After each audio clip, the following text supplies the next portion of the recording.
Well, welcome to episode 4. 4 episodes already. You can tell we're kind of psyched about doing this because we are pumping these out. 4 episodes, 2 weeks. If you are watching at home, no, we don't skip laundry day. We are recording on the same day. So the last episode 3 and 4, same day recording. We had some extra time and we're going to take advantage of this. We are planned. We're ready to go for the teaching side. Now we want to hit the extra, the remote learning. The people or students and people out there want to hear history, so we are going to give it to them. Yes, we'll give it to you right about now. Right about now. So today's episode is entitled The Myths. So we're going to talk about three myths that we found just to kind of open up the door to what mythology is all about. How did we pick these 3? Well, I started going through which ones I kind of liked, and these were pretty easy, pretty on top of it. And to be honest, they're not the ones that are over or too zealous, overthinking. You can just kind of get into it, hear what it has to say, come up with your own idea and all that stuff. Okay. Yeah. Right. Sounds like fun, right? Sounds like fun. So, when we look at mythology, there's so many myths out there. And the first one I kind of want to start with is Prometheus. Oh, yes. This is going to be fun. This is a good one. So, as we know, one of the big inventions of the ancient world, or the beginning of man, was fire. And according to the Greeks, man did not come up with fire. It was gifted to us because Prometheus gave it to us. But let's start a few years back where Prometheus decided to create humans out of mud. So he started to formulate, shift, and kind of design humans out of his thought and out of the gods' ideas to really create them and kind of bring forth what humans should look like. And you're going to hear different variations of this myth. One variation that I've heard is that Hephaestus was the one that actually kind of did the molding and playing around. And then Prometheus, who had a brother Epimetheus, they're both titans. Prometheus meaning forethought and Epimetheus meaning afterthought. These brothers kind of were given the duty to give all the qualities to the men and the animals that were created for the gods' amusement, basically. I like it. Yeah, these guys in charge of kind of making these clay models, basically, into real things. And then it was Athena who breathed life into man and the animals. Sorry, I had to take a bite of the donut because... Good timing. I was taking a drink of my coffee. We need those awkward silences every once in a while. So when we look at humans, we're living on Earth. We're kind of going through life, trying to figure things out. And Prometheus, since he did some pretty serious work on... you said he was before thought or... after Forethought. Forethought. And so, he put in a lot of time and effort. So he was like, the humans need a gift. They need that special gift that, dignified him. Because he gave gifts to all animals throughout the world. And Epimetheus did. Oh, okay. So his brother gave all the animals all these gifts and stuff like that. Because Zeus kind of gave him, kind of like a bundle of qualities that Epimetheus could distribute to all the animals and the men on Earth. And he forgot about the men. He kind of saved them for last, and the men didn't have any of kind of what Zeus gave, so all these animals were kind of clothed with fur to keep them warm or fangs to defend themselves, and the men kind of had nothing. So Prometheus was just kind of looking out for the men and hey, they need some sort of protection or something special, they need a gift too. So, and that's why he's the best color commentator in the business, folks. I was gonna just simplify it. He's actually going deep dive, and I love it. But yeah, so the brother's working hard, and we're looking out, and he's like, you know what man needs? Let's get them to stand upright. So he gave us the ability to walk on the 2 feet, stand upright.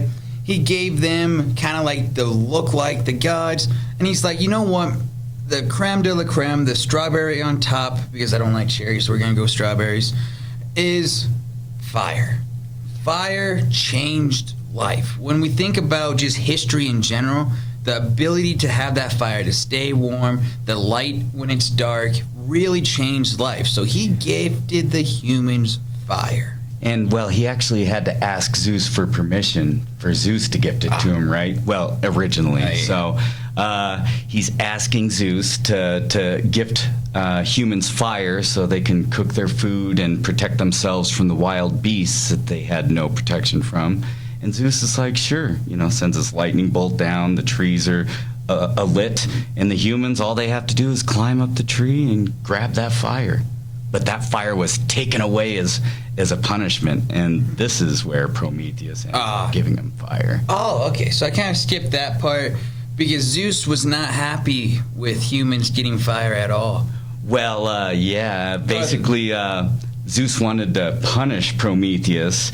And why did he want to punish Prometheus? Well, either way, the humans were punished, and Zeus took away their fire, which was horrible. Okay, so now, folks, this is why we have two people, right? Yes. Because in all my extensive research, plus researching for my class, skipped over that part, but I remember. So, yep, Zeus gifted fire. Humans screw up like humans do. Perks of being human. Yeah, perks of being human. So Zeus takes it away. Yes. Because, he's like, you know what? No, you don't deserve this gift. And he's like, it's mine, it's ours, you don't get it. Prometheus is like, whoa.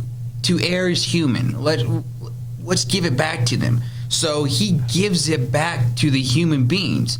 And this is like crossing Zeus. Zeus said no more fire for humans. So now we have to get going. Yeah, because we talked about the Olympian gods. The Titans weren't really allowed, into that, castle on top of Mount Olympus. So basically, Prometheus kind of snuck in and stole a little bit of the fire from the palace and took it to the humans, and I think that's what triggered Zeus. It's like, what? Yeah. You steal from Zeus, you got a death wish there, because Zeus is not happy, and as we called him in last episode, he's not a very live and let live type of guy. So he needs to punish humans. He needs to punish Prometheus. I mean, I don't know why he's punishing humans for Prometheus stealing fire, but he's like, you know what, fine, keep the fire, but I'm going to give you Pandora and her box. Now, we'll get into Pandora in a little bit. So you want to talk about Prometheus' punishment first? But here's one of those things where you go, I would rather have Pandora's box than the pain and suffering that Prometheus had to go through. Holy cow. So he chained Prometheus up, so he being Zeus, in the Caucasus Mountains, and he decided, you know what? Every single night for the rest of eternity, an eagle's going to fly and eat his liver. His being Prometheus. So Prometheus' liver is eaten every single day or every single night by an eagle. And, before the next day, his liver regenerates just so the eagle can come and eat it again. It's just torture. That's what I was going to say. It's like, you would think, after one day the eagle would eat the liver. He's fine. No. Story over. Every night, it says every night eagle eats it, every day it regrows. And me just being me, regrowing a liver sounds just as painful as it being eaten. Ooh, I didn't even think of that. What torture that'd be. Oh my goodness. Because I'm going back to my extensive knowledge on Harry Potter. In the second one, Harry loses all the arms or all the bones in his arm, and regrowing that just sounds awful. And in the movie, Daniel Radcliffe did a good job of just seeing that pain of little splinters just being shoved through his arm and actually regrowing that bone. So I'm thinking liver is softer than bone, but it's still being regrown inside you, and just that sounds painful. That sounds painful. I don't want it. All right, so, he is suffering. Hercules does eventually help him out, but we'll get to that when we talk about Hercules. And so let's talk about Pandora. So it's not just a great musical source. Yeah. It is the first woman on Earth. Okay, yeah, this is going to be the punishment for humans. Kind of an interesting punishment. Because at this point, I'll just kind of lead into the story a little bit. Go for it. At this point, there are no women. There's only males representing humanity, because they hadn't created women yet. So that's how Zeus is kind of able to kind of sneak this punishment down to mankind, creating the first woman. Yeah, first woman. And the Olympian gods and goddesses work together to make her. They're giving her all kinds of skills, beauty, and all that. So they send her down.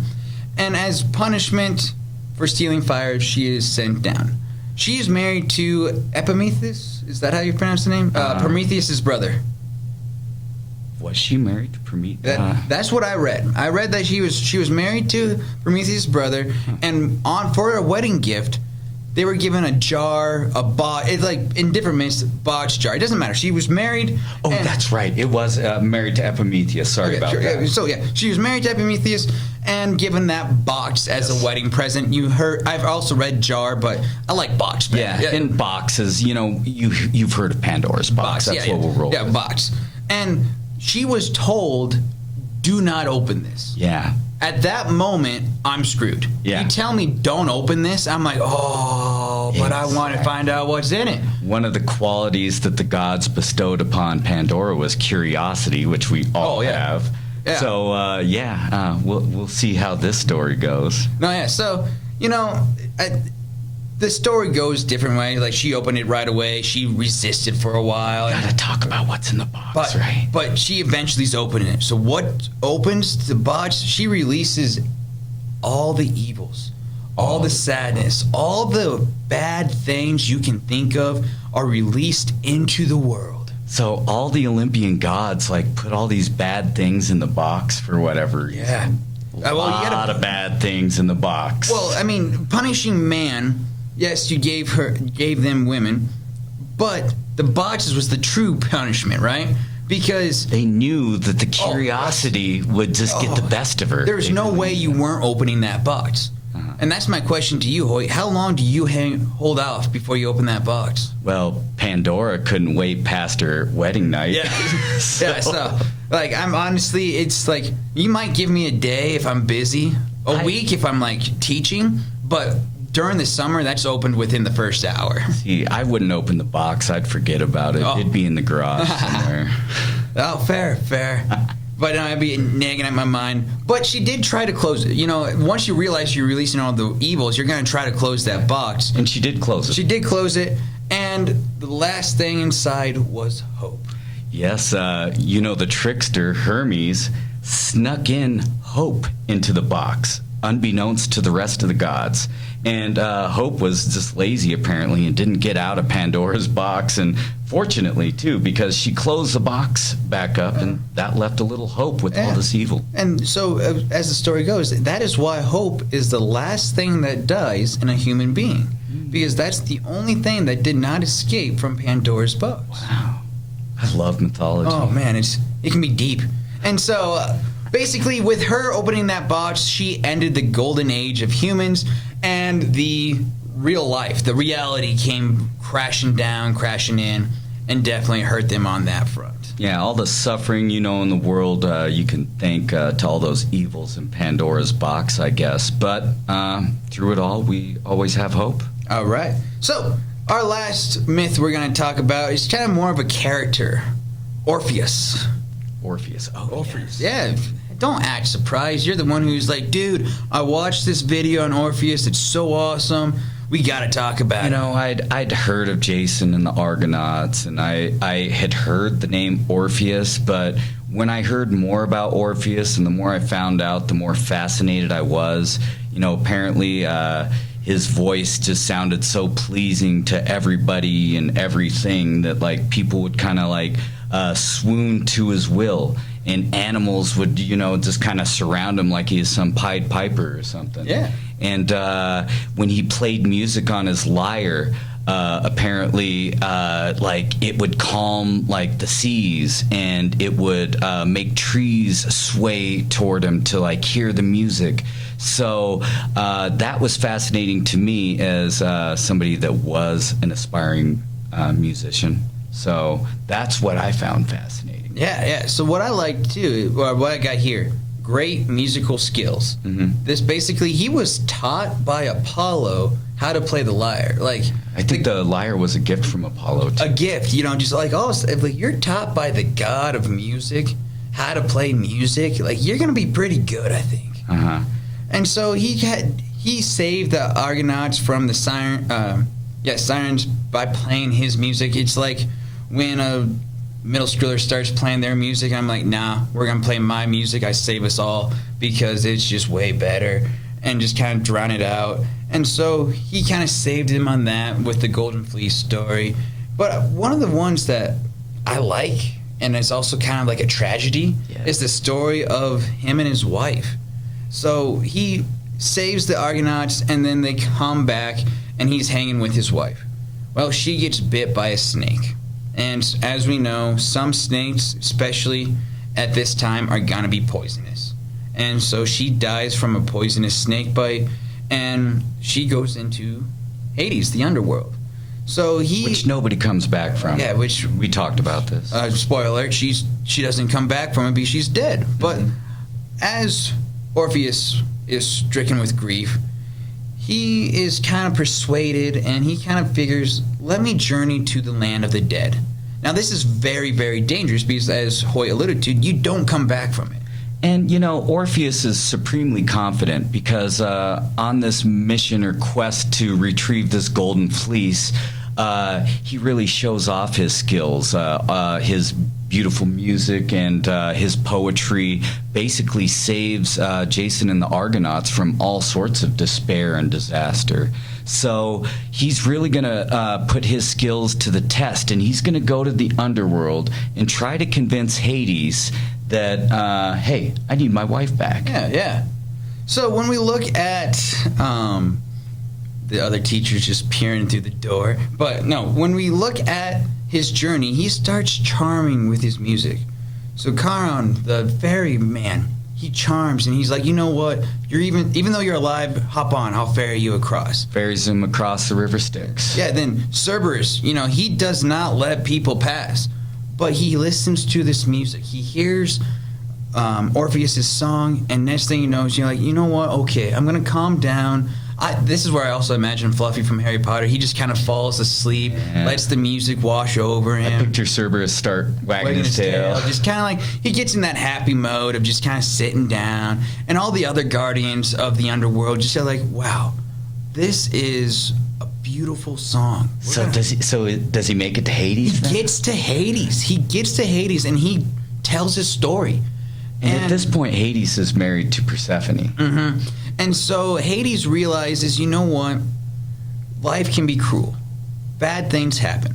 But here's a guy who journeyed down here, who is grief-stricken, who proves a very valid point. And he's kind of like singing his story to Hades at this point. And the music and his voice is just too much, I think, for Hades. And so Hades is like, fine, go. Both of you go back.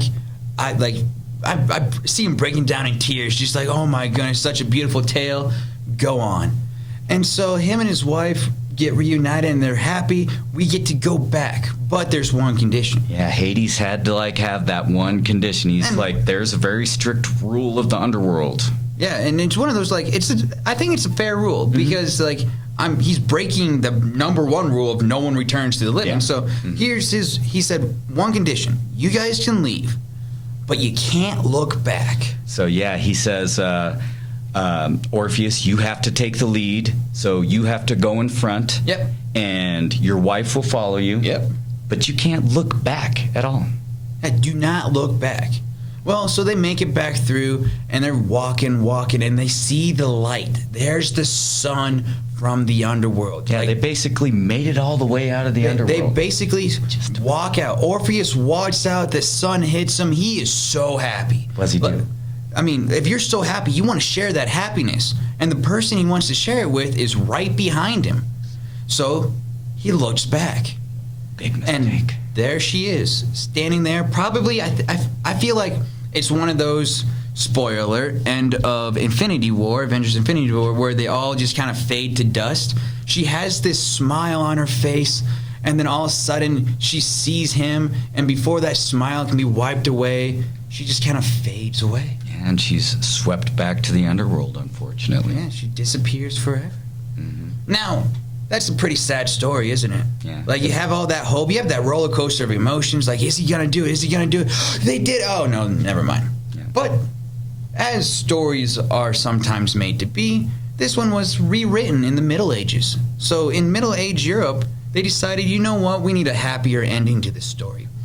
We need to make sure that love conquers all, so to speak. So in the Middle Ages, I read that they actually rewrote the myth so that it's a happy ending. They can just move on. They live happily ever after and all of that. That reminds me, sometimes they make a movie and they screen it for people before they release it out to the general public. And then when they screen the movie for the smaller audience beforehand, they realize that they might want to make a change to the movie before they kind of release it to everybody. And in this case, they decided, hey, we need a happier ending. Yeah. I mean, if you think about like the dark ages of Europe, they needed some happy stories. You need a little hope, huh? You need a little hope. Throwing it all back together with that hope, with that love that they shared and showed, and next thing you know, they changed the story. That's what I laugh at that, right? Uh-huh. They literally changed history. Now, whether you believe in mythology or not is up to you, but it was literally changing what the Greeks saw as history to make it better. And I just like, and of course I like it with this when they're like, oh, we got to have it where the two lovebirds live happily ever after. And that's what I like about mythology. You know, we've mentioned it a couple times now. These myths do change over time, and you know, maybe they change to reflect the times we're living in. You know, so like Langel said, the Dark Ages, they needed a little extra light. They're like, hey, we need a happy ending somewhere. So yeah, these myths are changing, evolving. And I think that's one of my favorite things about these myths as we dive into them more. Yeah, and next week, as you can see, we're kind of stalling. We had a promise from someone. We'll see if she actually shows up or not. But next week, we're going to talk about Hercules, the demigod. Mm-hmm. And so I'm kind of looking forward to that. We're going to talk about the 12 labors. I'm going to see if Hoit would actually be able to complete some of those labors. And as our guest is arriving, I will adjust my seat, give her the headphones. So, without further ado, our very first guest on Learning Stuff. Very special guest. Very special guest, Miss Cristina Vanzo. Oh, yeah, hit the pause. There we go.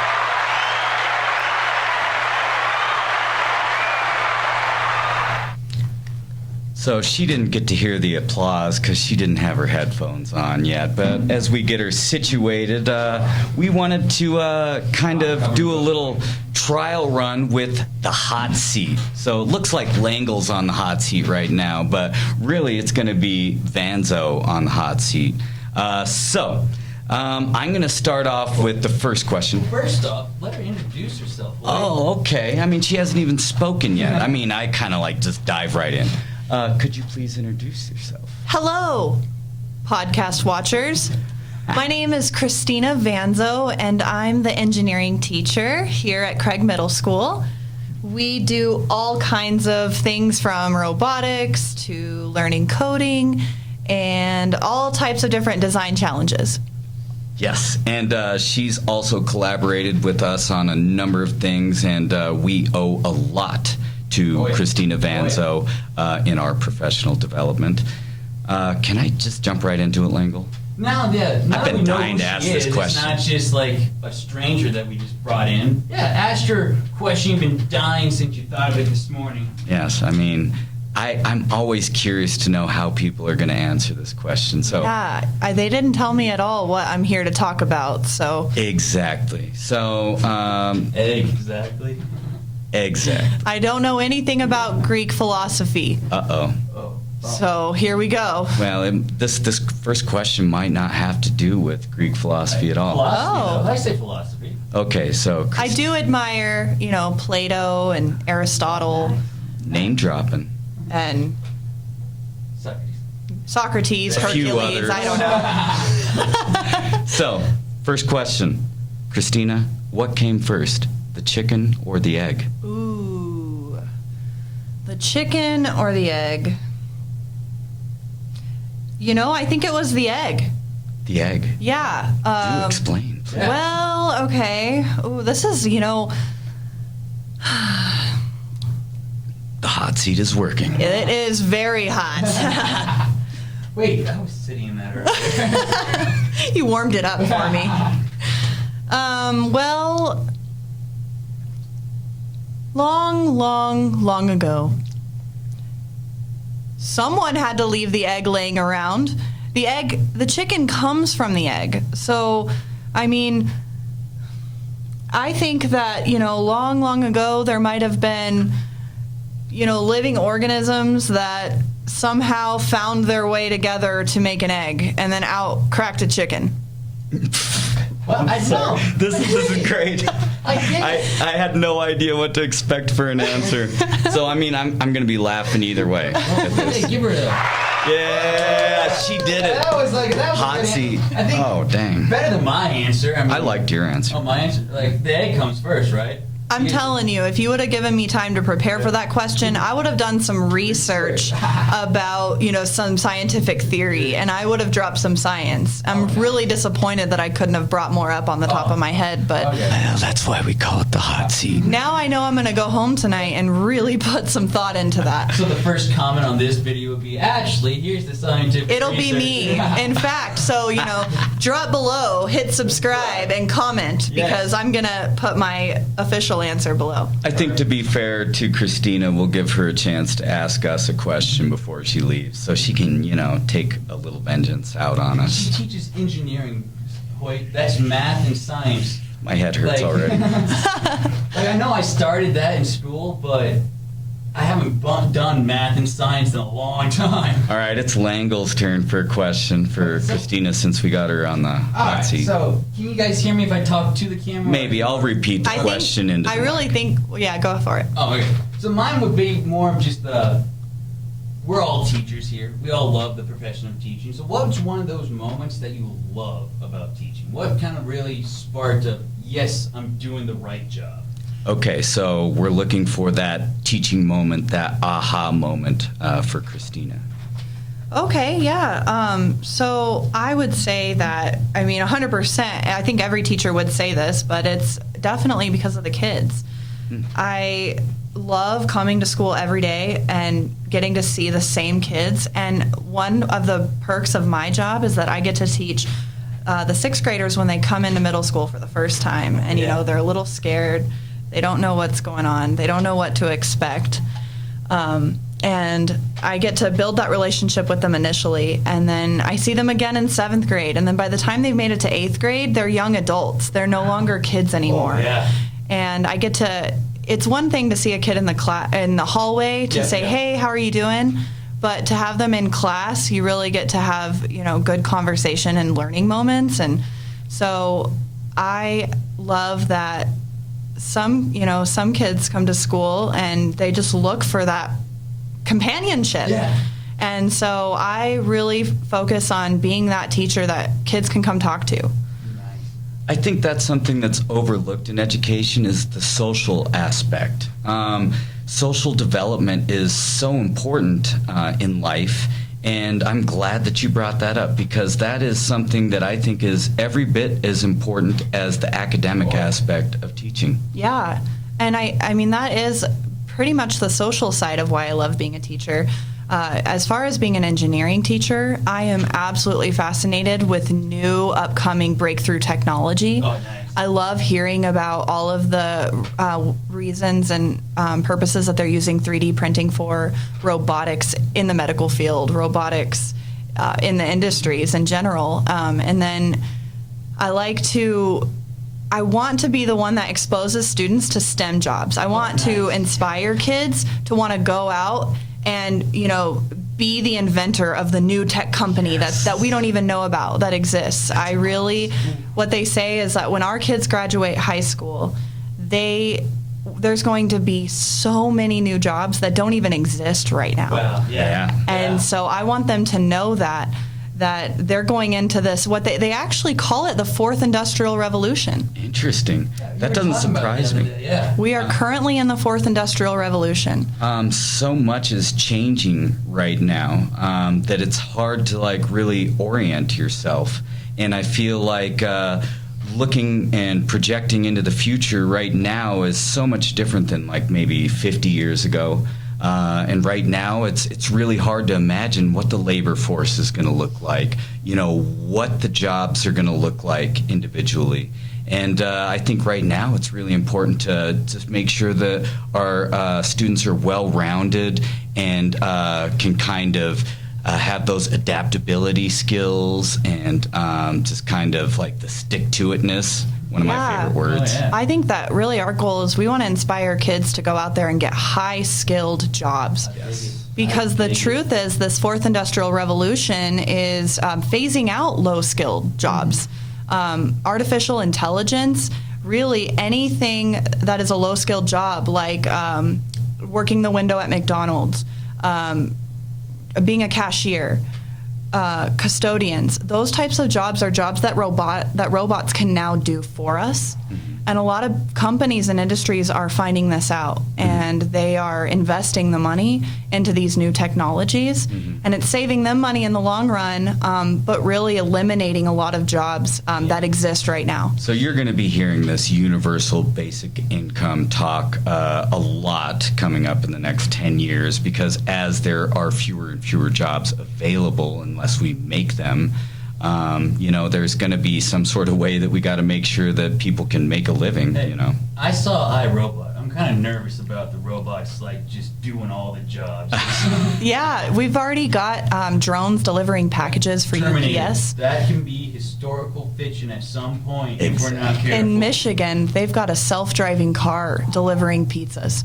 And that's, That would be that's cool. in multiple places, too. Yeah, I believe it. Holy cow. So I got have one more question. Okay, I got One another more question, too. We got to tie it into what we've been talking about today. Mhm. So one of the myths we talked about was Pandora's box. Yes. Where it's literally a box of every evil you can think of. It was gifted to Pandora, and it says, do not open. How long before you open it? Like, let's say on your wedding night, you're given that box. And it says, do not, like, to Cristina, love Zeus, do not open. How long before you open it? Well, my question is, do we know that the box is Pandora's box? That it does contain all evils? You've been instructed not to open it, is all you need. Yeah, All you know, okay. All you know, it was a gift from Zeus, and it says do not open. I don't know if you guys have ever seen those videos of where they put a marshmallow in front of a kid, and then the teacher walks out. He says, don't eat this marshmallow. I'll be back. No. And they don't come back for 10 minutes. That's and a long time. Some kids eat the marshmallow. It's right there in front of them. Oh, yeah. And they want to. They just stare at it. Oh, the marshmallow's gone if I'm one of those kids, let's be real. So I'm kind of thinking that I know Christina's answer here. Yeah, and so if kids, but I think that if we're, the anticipation, we are by nature curious human beings. Yep. And so it's hard to say. They say, so the ending to that marshmallow challenge is that if the kid doesn't eat the marshmallow, the teacher comes back and gives them the whole bag. So you always, There's always something better. I think I would really, truly just be questioning. I would really bug the person that gave me that box. What's in it? Why can't I open it? How long? Do you want it back at some point? I probably would have a lot of questions. I wouldn't just take the box and be quiet. Okay.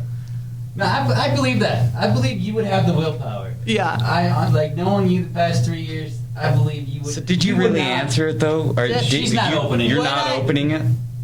I don't think I'd open No, it. she's questioning it. She's actually putting that scientific theory to You work. just gave it back? And basically, Yeah. she's. If I she would can't be open bugging it, the I would- person so much they would just take it back. I would say if I can't open it, then take it back. Interesting. I agree. I just put it in the garage and forgot about it. Yeah. When Langel asked me. I opened it within the first 20 minutes. I bet you would, yeah.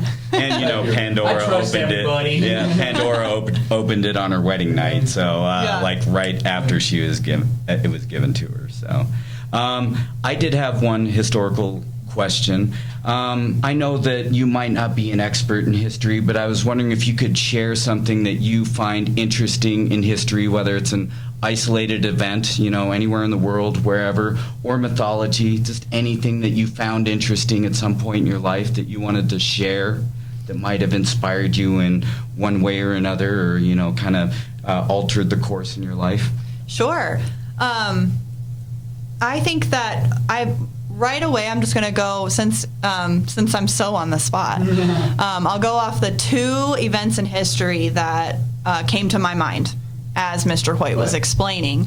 And one of them would be just the founding of our nation. I find that extremely interesting. Actually, in fact, just with recent news and everything going on, I've been wanting to do more research into it. But I find it, I really like that we were explorers. Yeah. We all came from different places, and when we found this country, there's a lot of hard work that went into it. Another one, I had already mentioned the 4th Industrial Revolution, and so really just all of the industrial revolutions from the beginning of time till now.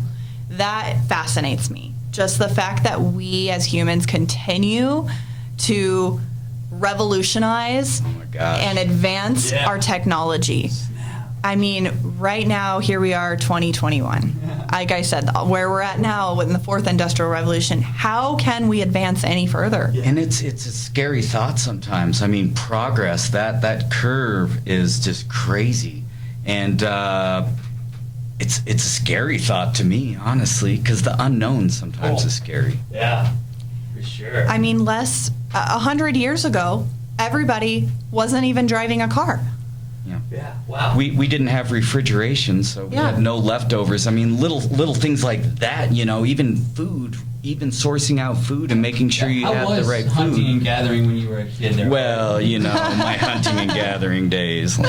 Yeah, and mass production. Oh, yeah. Like in the 20s and 30s, when there was mass production of everything. Now we have factories that can produce hundreds of thousands of items in one day. Yeah. I mean, before that, your grandma had to knit your sweater. Yeah. Now it's amazing to get a knitted sweater from your grandma now, because you realize how much time and effort she put into it. Yeah. But absolutely. That's the way it was. Wow. You couldn't just go to the store and buy your clothes. Holy cow. Dropping knowledge. Yeah. I knew you were going to be the great first guest. Yes. With the time running short, because we do want to get the booth open for others, any questions for us before we go, just to put us on the hot seat? We'll get like 30 seconds each to answer. Or any final words to say to our tens of viewers? Well, I guess dozens. I'll ask a question about the actual art of creating a podcast. Okay, yeah. Because I admire that you guys were one of the first teams to just step up and just jump right into it. This podcast room is brand new. Yeah. And you guys didn't waste any time. You got right in here. What was the planning phases of this podcast like? Well, so for me, I think we put there. So you can look at the back of my head, folks. But I've been trying to do a podcast ever since like college. Not trying very hard, but like it's always on my mind. Like, I would love to do it. And then everyone says I have the face for radio, so.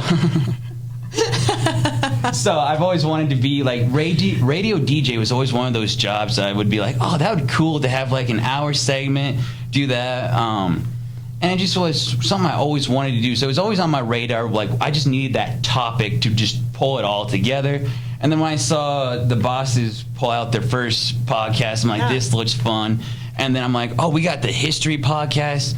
And like I said in episode 1, I realized I do like researching, just not when it's for a 12-page paper for a college grade. So I started researching the fun stuff, or the stuff I found really interesting. And basically, with the great setup that we have here, it was very easy to get going. Yeah.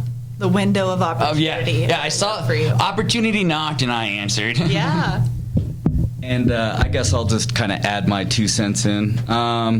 Langel's just my teaching partner, and we work on a lot of stuff together.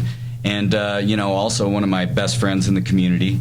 And when he kind of came to me with this idea of the podcast, I was just all about supporting a friend and, colleague, and looking forward to kind of providing kids with another perspective, another way to look at history. Because, like Langel says, there's too many people out here making history boring. So we're just trying to, spice it up a little bit. Awesome. Well, I admire it. You guys are doing a great job. Thanks for having me as your special guest. Of course. Thank you, Cristina. Yeah, thank you so you much. blessed us with your presence, and now our viewers and subscribers are just going to shoot up. Yeah. So- We knew how to pick. So, any final words for our viewers? Any sign off you got? Keep it real. Keep it All real. right. We'll That's do cool. it. Yeah, thank you, Cristina. We appreciate your help.